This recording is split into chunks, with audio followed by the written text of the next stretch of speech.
Hi Scorpio, welcome po sa ating channel. At ito ay inyong daily, second half of March 2024. 16 days gabay. Tarot reading ngayong March 16 to 31, 2024. Please be reminded that this is channel reading po, so maaari kayo makarelate o hindi. Just take what resonates. Gamitin ang reading na ito bilang gabay lamang. Balik po kayo dito bukas para sa ating daily gabay tarot reading. Please like, subscribe, and click bell button for notification para updated po kayo sa daily tarot reading natin. Para po sa gusto magpa-reading, maaari nyo pong makuhang link.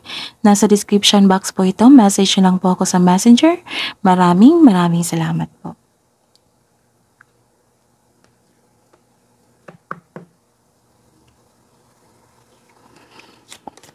Ano po ang ganap ngayong March 16 to 31, 2024 para po kay Scorpio?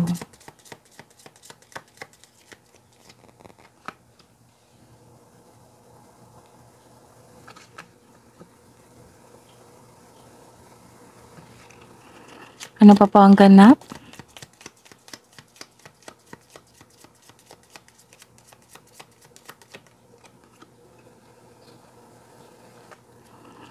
Ano pa po ang ganap ngayong March 16 to 31, 2024 para po kay Scorpio?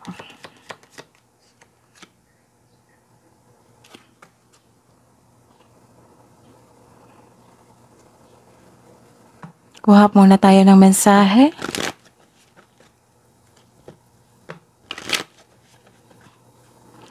Ano po ang Spirit's Guide? Ano po ang mensahe para po kay Scorpio ngayong March 16 to 31, 2024? Okay, another message po.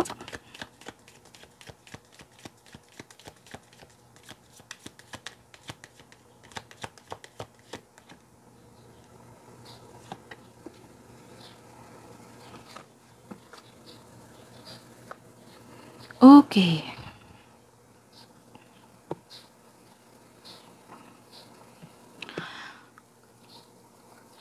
May nakita ako ditong transformation. May nakita akong closure dito, ending. Papasok na po kayo sa new beginning sa inyong buhay. May ganap po na pagbabago. Maaring bigla ang pagbabago po ito.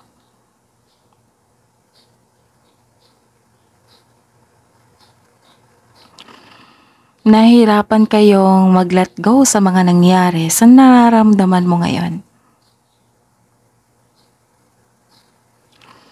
May concern kayo sa isang tao na may katigasan, stricto, pwede rin. Tapos, ingatan yung sarili nyo, huwag kayong magpa-stress. Baka magkaroon kayo ng anxiety. Or ma-stress kayo.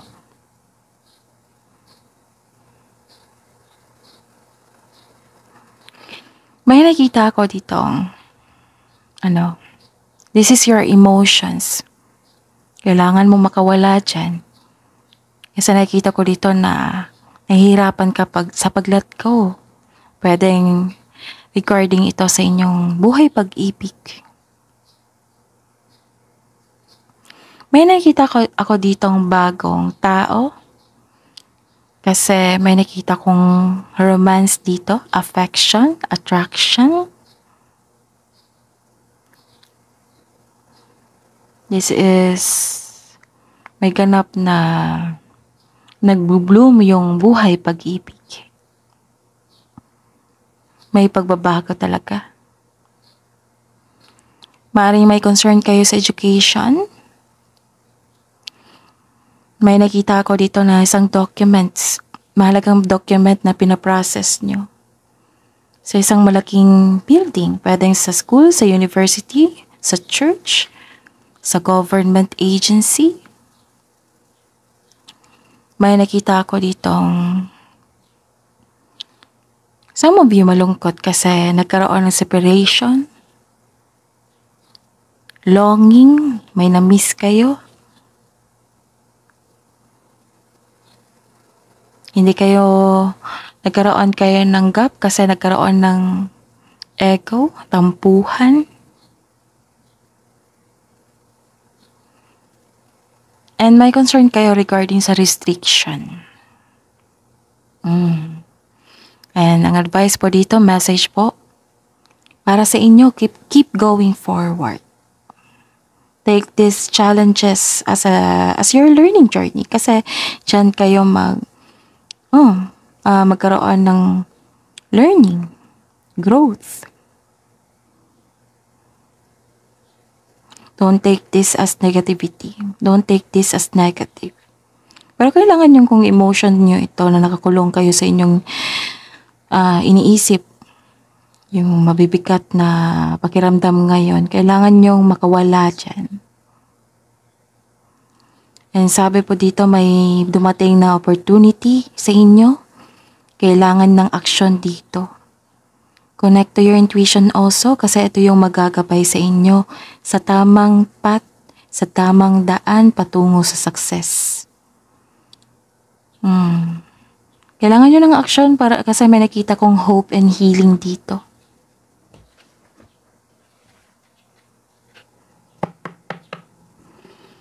Ano po ang energy?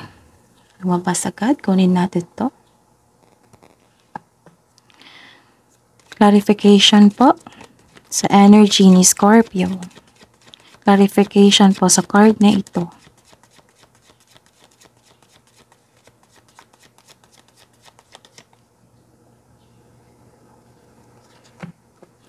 Career and money. Career and money po. Lumabas.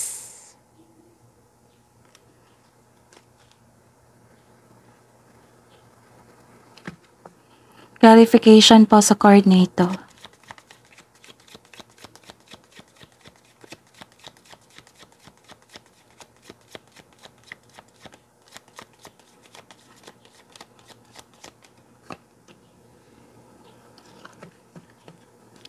Love life, self-love, partnership, and romance. Kunin natin.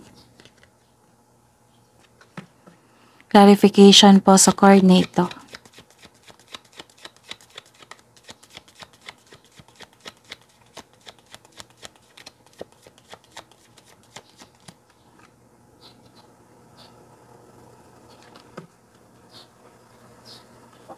Okay, Aquarius. Scorpio pala. May iniisip ba kayong Aquarius ngayon? Na sign? Scorpio? Kasi yung nabigkas ko. Okay, Scorpio, ngayong March 16 to 31, 2024. Okay, kampante ka na dito sa inyong sitwasyon. You're inspired sa pag-take ng action. You have personal power. This is victory. Maaring may natupad sa inyong ambisyon sa buhay. Maaring maging kampante ka sa kung anong sitwasyon ka ngayon. May involved po kayo sa isang boss or isang tao na ka-impluwensya. Malaki ang kanyang influence. Maaring siya yung magbigay ng tulong sa inyo or concern. Sabi po ng card dito na own your space with confidence. Kung ikaw ang nag-aantay ng sign to take inspired towards your goal, this is it. This is the sign. So build your own rules.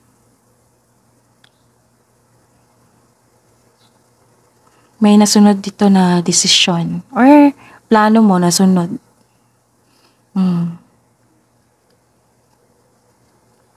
Ano ito?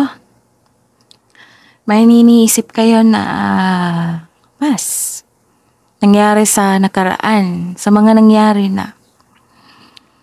Diba sabi ko sa inyo may nagbago, may pagbabago. Some of you ayaw nyo sa pagbabago. Kasi may attachment pa po kayo sa nakaraan. Nagkaroon din ng stagnation kasi may iniisip kayo regarding sa mga nangyari na.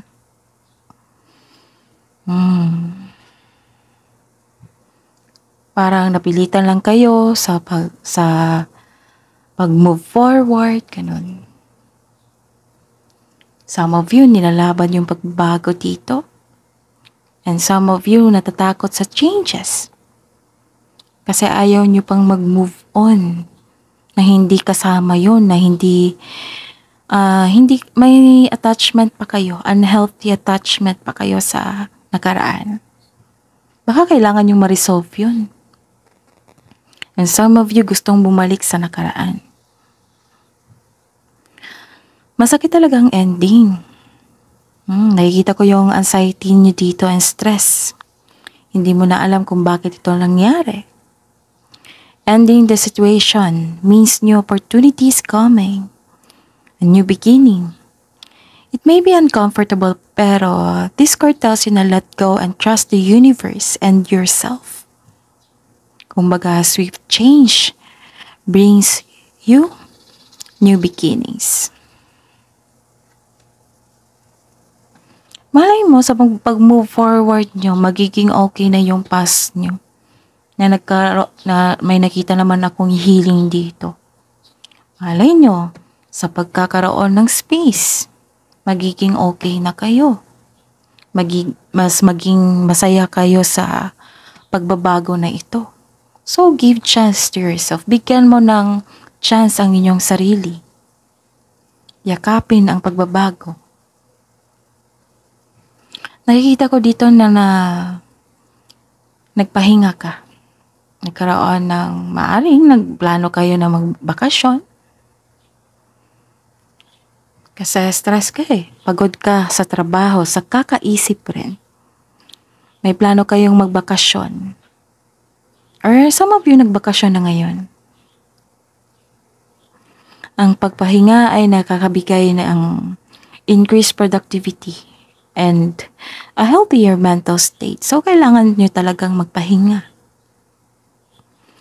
May oras din na iniisip mo, may pagsisiyasat sa sarili. Pwedeng masakit yung pakiramdam mo. Some of you nag-iisip ng mabuti para makapaghanda o magpagaling. This card asks you to relax and calm your mind and reflect. Sleep and meditation ay kailangan. Kasi wala kayong pahinga dito, kailangan talaga. Nakikita ko talaga dito, Scorpio. Nahihirapan kayo sa pag-let go sa mga nangyari. You're feeling trapped. May iniiwasan ka. Actually, may nakita ko dito na may chance na babalik yung tao na nanloko sa inyo regarding sa money and sa career nyo. Kaya mag-ingat. Or may chance ka na babalik ulit sa mga pagkakamali mo kasi yun yung mag-move on. Pero good news ito sa mga negosyante kasi makakabangon kayo ulit from bankruptcy. So, i-process nyo. Kailangan nyo mag-reflect, magpahinga. Kailangan nyo i-embrace yung pagpapago sa inyong buhay ngayon. Isipin nyo yung sarili nyo. Isipin nyo na binigay ito ng tadhana sa inyo, ng universe sa inyo, kasi ito yung nakakabuti sa inyo. Baka nagstay kayo sa inyong past, kasi nakita yung universe na hindi kayo nagkaroon ng growth doon. So, may binigay sa inyo. Ito na yung pagbabago. Huwag kayong mag-alala. Sa pagbabago na ito, magkakaroon din sasabay po yung hope and healing. Basta po, keep going forward. Sa love life, self-love, partnership, and romance, may parating na offer dito. Or may parating na bagong energy, tao sa inyong buhay, mga single. Pero may advice po dito sa mga single na kailangan nyo kilalanin muna yung bagong tao. Kahit kaibigan lang po or bagong kakilala po yan or maliligaw. Kailangan nyo po daw kilalanin nyo po muna ang kanyang motibo o intensyon. Basta po, kilalanin nyo muna, take things slow. Sa mga may relasyon dito sa buhay mag-asawa, may pangyayaring aminan. Pwedeng offer, posibleng o proposal. So, good news is on the way. Pwede din nag-healthy living kayo ngayon. May bago kayong inspirasyon. May bago kayong gamit. Pet, kasamahan, bagong kaibigan. And nakikita ko dito yung happiness and fulfillment. Para sa mga single dyan, sobrang saya mo ngayon kasi gusto ka rin ng taong gusto mo. Plus points na yung may love at respect sa iyo. So yun na yung paalala na take things slow, kilalanin niyo po muna. Sa mga may relasyon sa buhay mag-asawa, masaya at satisfied kayo ngayon sa buhay niyo, sa pamilya niyo ngayon. Meron din dito na sinasabi na magkakatanggap kayo ng sustento. O sustento para sa anak niyo. Nagkaroon ng harmony, happiness, fulfillment, granted yung manifestation niyo. May kasiyahan at kagalakan.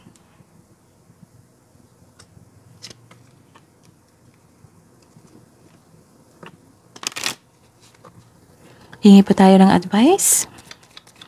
Hingi po kami ng advice po, Spirit's Guide, para po kay Scorpio ngayong March 16 to 31, 2024.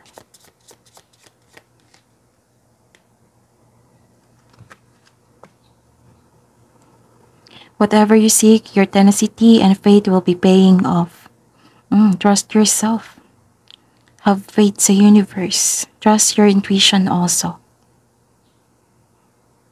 Know that no matter the temporary outer conditions, you will manifest your desires in divine timing and in the form that is best for you. So, try nyo mag-manifest. Kasi nakikita ko dito na granted yung manifestation nyo. Nakikita ko dito yung healing nyo, yung desire nyo sa buhay. Magkakaroon ng divine timing. Na para sa inyo. Na best for you. Pagbabago pa rin to eh. Which part of your life is or maybe going through a transition. Maybe you are changing relationship, career, or cities. Whatever it is, this card is signaling that you are ready to make change. Kailangan yung maging ready. That is your reading, Scorpio, for March 16 to 31, 2024. Please like, subscribe, and click bell button for notification para updated po kayo sa daily tarot reading natin. Maraming salamat.